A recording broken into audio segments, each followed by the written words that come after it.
Che realismo cosmico tra il primo e il terzo mondo. Dicono che il Gabo l'abbiamo visto in ogni dove, al centro del nulla o nei cuori di Macondo, dove il sangue indigeno puzza di bastardo e fra i suoi ricordi una madre da scordare, un treno lontano, una stazione da saltare. Anche il tempo è fiacco, ma si invecchia molto presto. Polvere fantasma, contrabbando a basso costo. Vide il mare celebrare Cartagena e il suo mondo forse non finì mai lì. La sua penna ebbe sempre nostalgia, migratore proprio come un colibrì. Vide il mare celebrare Cartagena e il suo mondo forse non finì mai lì.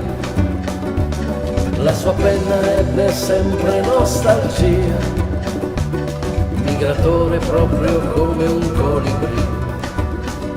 Tutto passa in fondo senza far rumore, come una molta cumbia dei sciaccia. La montagna ha una vetta mai raggiunta, perché il senso della cima è arrivato.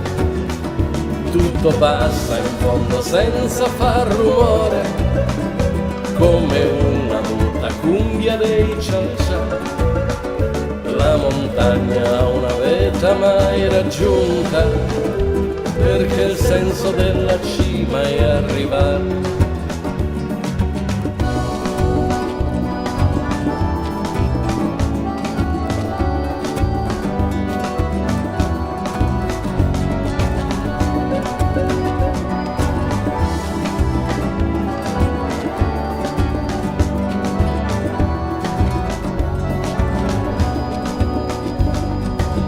Forse la saggezza all'orologio indietro si pianta davanti quando non ci serve più.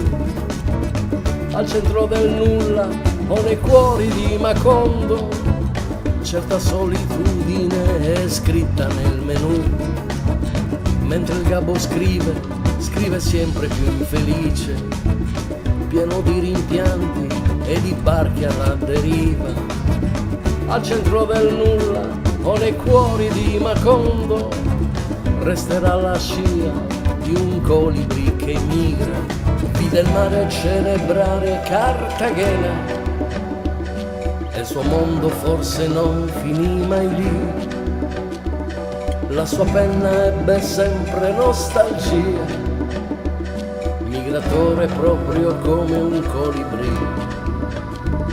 Vide il mare celebrare Cartagena e il suo mondo forse non finì mai lì. La sua penna ebbe sempre nostalgia, migratore proprio come un colibrì. Tutto passa in fondo senza far rumore, come una muta cumbia dei sciaccia. La montagna ha una vetta mai raggiunta, perché il senso della cima è arrivato. Tutto passa in fondo senza far rumore, come una muta cumbia dei cialcià. La montagna ha una vetta mai raggiunta, perché il senso della cima è arrivato.